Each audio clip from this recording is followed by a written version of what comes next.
함께 하나님 말씀 보시겠습니다.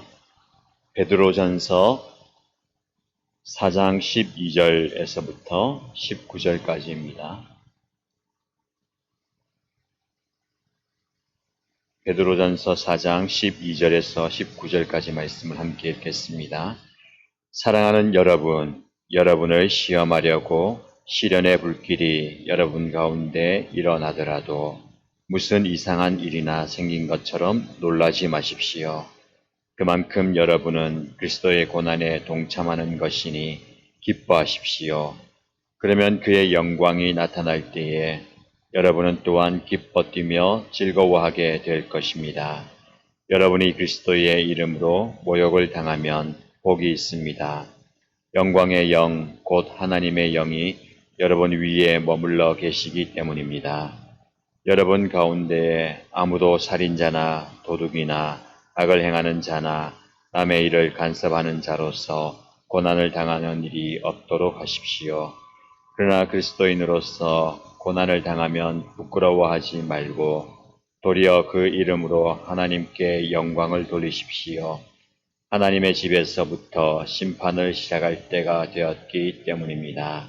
심판이 우리에게서 먼저 시작되면 하나님의 복음에 순종하지 않는 자들의 마지막이 어떠하겠습니까?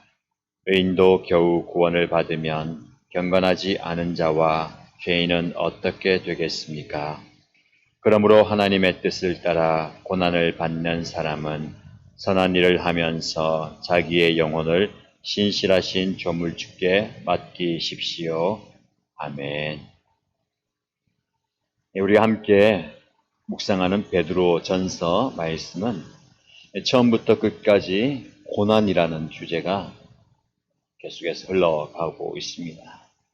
고난은 구약과 신약 시대를 살았던 성도들, 그리고 기독교 역사 내내 우리에게까지 흘러오는 오랜 삶의 주제입니다. 개인이든 공동체이든 고난이라는 여정을 통과하지 않는 이는 아무도 없습니다. 고난의 범위도 그리고 고난의 이유도 참 다양합니다.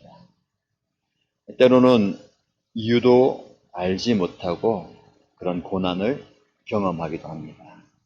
오늘 베드로 사도가 전하는 이 편지를 통해서 고난받는 당시의 독자들, 그들은 고난받는 이유가 분명합니다. 진리를 거절하는 세상에서 하나님의 백성으로 살아가기 때문에 생기는 고난이었습니다. 베드로 사도는 그리스도인이 고난받는 것이 이상한 일이 아니라 지극히 당연한 일이다라고 말합니다. 그리고 그 고난에 대해서 이상하게 생각하지 말고 오히려 당연하게 더 나아가서 그 고난으로 인하여서 기뻐하라라고 말씀합니다. 12절과 13절 말씀을 보시면 사랑하는 여러분, 여러분을 시험하려고 시련의 불길이 여러분 가운데 일어나더라도 무슨 이상한 일이나 생긴 것처럼 놀라지 마십시오. 그만큼 여러분은 그리스도의 고난에 동참하는 것이니 기뻐하십시오.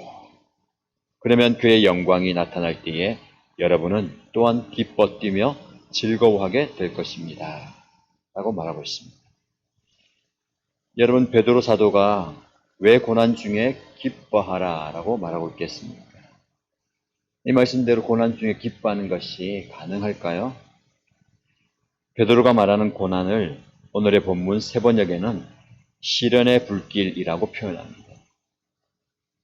여러분, 이 고난과 시련이 얼마나 거세고 힘드냐면 시련의 불길이라고 표현합니다. 여러분, 불길이 일면 어떻습니까? 모든 것을 태워버립니다. 어떻게 감당할 수가 없는 게 불길이죠. 이 불길은 진짜와 가짜를 가려내는 불길입니다. 이 불길을 통해서 가짜는 완전히 타서 없어지고 진짜는 정금처럼 남아있게 된다는 거죠. 그래서 오늘 우리가 읽은 세 번역에서는 여러분을 시험하려고 시련의 불길이 여러분 가운데 일어나도 라고 말씀합니다. 개역개정 성경은 너희를 연단하려고 오는 불시험을 이상한 일 당하는 것 같이 이상히 여기지 말라라고 말씀합니다. 이 불길은 태워서 없애버리는 망하게 하는 불길이 아니라 불순물을 제거하고 잘못된 것, 가짜를 태워버리고 순결하게 만드는 불길. 그래서 이 불길을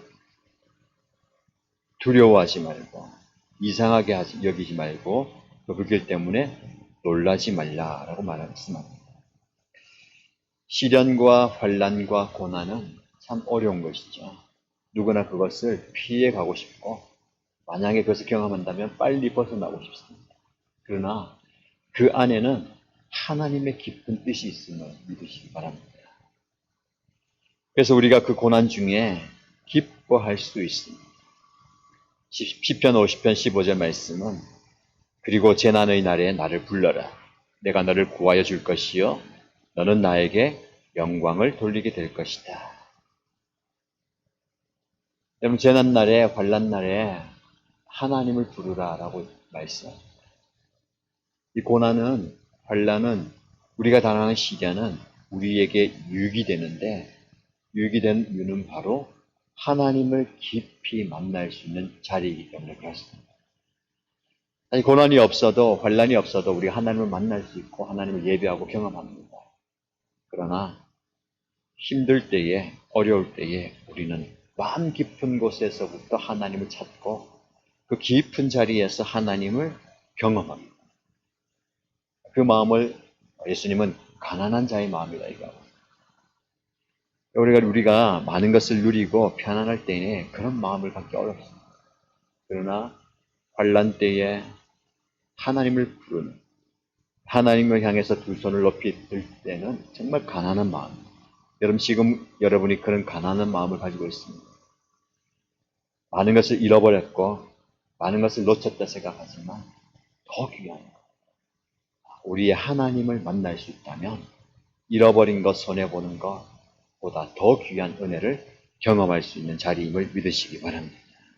그래서 우리는 우리가 겪고 있는 고난과 시련의 불길을 이상하게 생각할 필요가 없습니다. 오히려 당연하다. 하나님의 사람으로 하나님의 백성으로 다시 태어나는 그리고 세워지고 연단받는 지극히 당연한 과정으로 여기시기 바랍니다. 그리고 너무 놀라지 마십시오. 여러분 얼편에 놀라지 말라고 얘기하고 있는데 놀라게 되면 우리는 당황하게 됩니다. 당황하면 무엇을 어떻게 해야 할지를 잊어버리게 되죠. 그리고 그 시험과 환난 속에 있는 하나님의 뜻을 발견하지 못합니다. 영적 깨달음인데 세상적으로 마음이 가득하거나 당황하고 놀라면 그 깊이 있는 하나님의 뜻을 깨닫지 못합니다. 오히려 폭풍이 치는 그 바다에서도 잔잔한 우리의 마음 상태를 유지해야 돼요. 이게 가능하겠습니다. 내 생명이 위태롭고 모든 것을 앗아가는 그 큰 풍랑 속에서도 우리의 심정은 잔잔하게 갑니다. 이게 신앙의 깊이 있는 성도의 영성입니다. 왜 하나님께서 우리에게 자주 시도 때도 없이 이런 어려움을 주실까요? 그런 마음을 준비시킵니다. 여러분 우리가 당하는 환난 아직 끝나지 않았고 진짜 큰 환난은 아직 오지도 않았습니다. 그때를 대비해서 우리가 준비되고 있는 거죠. 시험 자체에 우리가 마음을 상할 때가 참 많이 있습니다. 힘들어할 때도 있습니다. 그러나 하나님은 그 시험 깊은 곳에 있는 영적 유익을 발견하고 그것을 우리가 누리기를 원하십니다. 그래서 베드로 사도는 계속해서 끊임없이 편지를 통해서 고난 가운데 있는 초대교회 성도들에게 너희가 이런 환난을 당하고 그리고 앞으로 더 큰 어려움을 당하게 될 것인데 정신을 차리고 깨어있으라. 그리고 이 고난이 우리에게 유익이다라고 말씀합니다. 오늘 본문의 말씀과 더불어서 함께 여러분이 좀 묵상해야 할 말씀은 베드로전서 1장 6절입니다.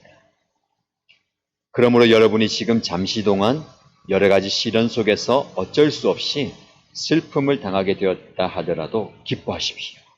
하나님께서는 여러분의 믿음을 단련하셔서 불로 단련하지만 결국 없어지고 마는 금보다 더 귀한 것이 되게 하시며 예수 그리스도께서 나타나실 때에 여러분에게 칭찬과 영광과 존귀를 얻게 해 주십니다.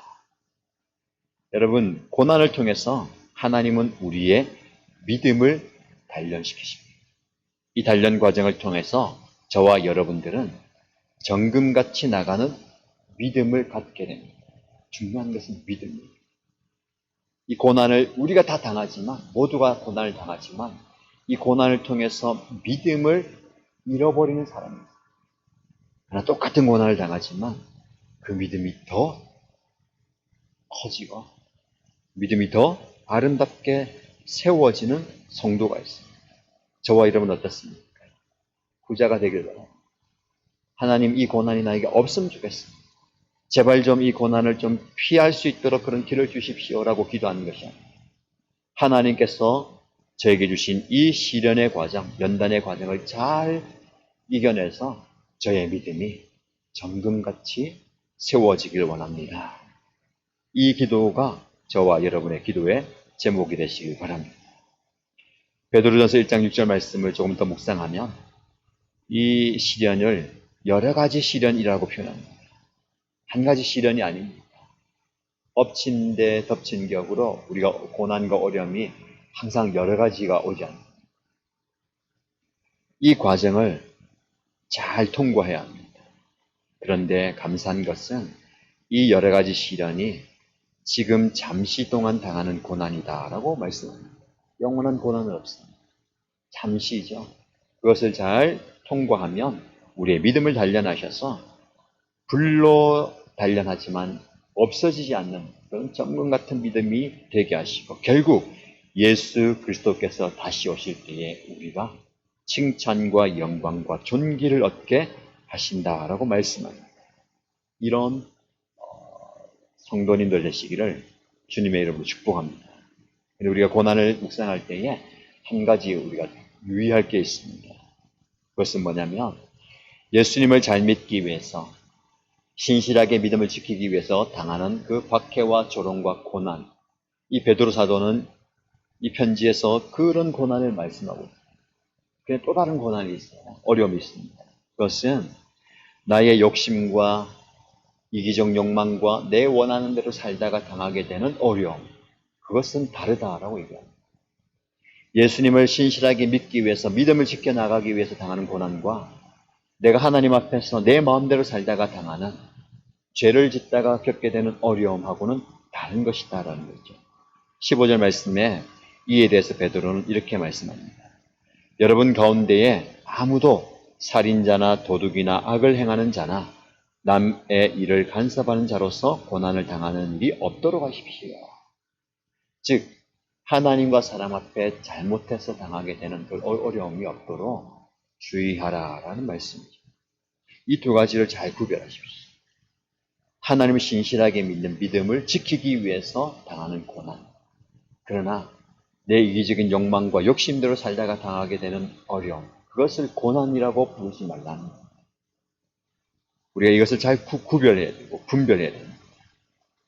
그래서 우리는 하나님의 백성으로서 신실한 믿음을 지켜나가기 위해서 당하는 그 고난의 과정 속에서 우리가 어떻게 해야 할지 오늘 본문의 마지막 절 말씀에 베드로 사도는 이렇게 이야기합니다. 그러므로 하나님의 뜻을 따라 고난을 받는 사람은 선한 일을 하면서 자기의 영혼을 신실하신 조물주께 맡기십시오. 저와 여러분이 고난에 직면할 때에 우리는 어떻게 해야 될까요? 그럴수록 더욱더 하나님을 의지해야 합니다. 고난은 저와 여러분이 하나님의 뜻을 발견하게 만드는 과정이고 그리고 하나님께 더 나아가게 만드는 연단의 과정입니다. 근데 그것이 너무 어렵습니다. 힘듭니다. 우리가 앞으로 나아가는데 방해가 되는 장애이고 우리를 앞으로 나가지 못하게 되는 만드는 역풍입니다. 이 장애를 넘어가고 역풍을 거슬러 가는 게 너무 힘듭니다. 그래서 많은 분들이 중도에 포기합니다. 그리고 다른 길로 가버리죠. 우리가 7월을 맞이하면서 베드로 전서 말씀을 묵상하면서 시작했고, 그와 함께 우리 일신 가족들이 함께 읽으면 좋겠다는 추천 도서를 철로 역정을 잡았죠. 천국으로 향하여 가는 순례자가 겪게 되는 온갖 어려움을 이야기하는 철로 역정입니다. 제목 그대로 하늘나라 가는 그 길이 순경이 아니고 역경입니다. 정말 어렵고 힘들고 중간에 여러 가지 포기할 만한 이유들이 너무 많은 과정이에요. 그러나 끝까지 믿음을 지키고 나아간다면 하늘나라에 갈 수 있다는 그 여정입니다. 그 여정은 저와 여러분이 함께 걸어가고 있는 이 여정입니다. 그 우리를 시험하고 유혹하는 어려움들 어떻게 이겨낼 수 있겠습니까? 어떻게 내 앞을 가로막고 있는 큰 장애물, 그리고 앞으로 나가지 못하게 만드는 역풍을 이겨낼 수 있겠습니까? 우리가 아무리 발부둥 친다고 되겠습니까? 내 힘으로는 할 수가 없습니다. 그러나 고난 가운데 있는 그리스도인을 향해서 베드로는 여러분의 영혼을 하나님께 맡기라라고 권면합니다. 여러분, 십자가 위에서 고난받으신 예수님을 기억하십시오. 예수님께서 마지막 하신 말씀이 무엇입니까? 아버지, 내 영혼을 아버지 손에 부탁합니다. 예수님이 십자가에서 자기의 영혼을 하나님 손에 맡깁니다 라고 하셨습니다.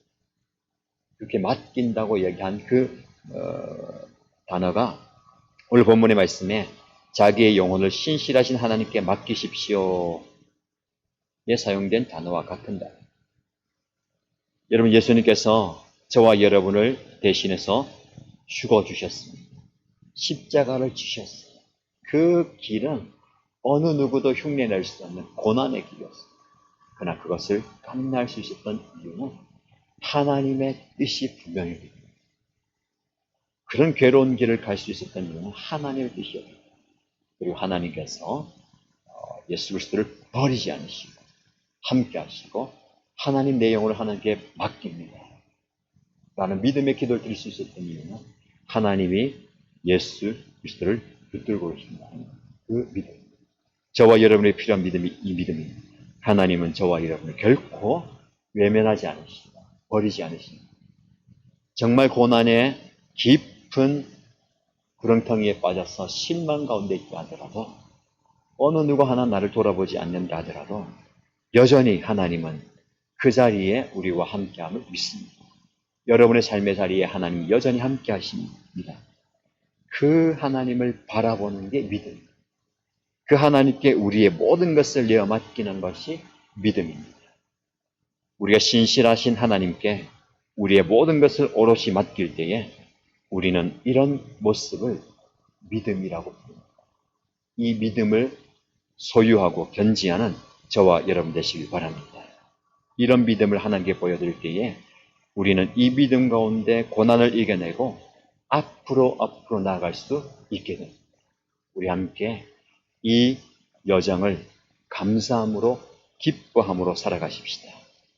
이것이 바로 소망 가운데 사는 성도의 삶입니다.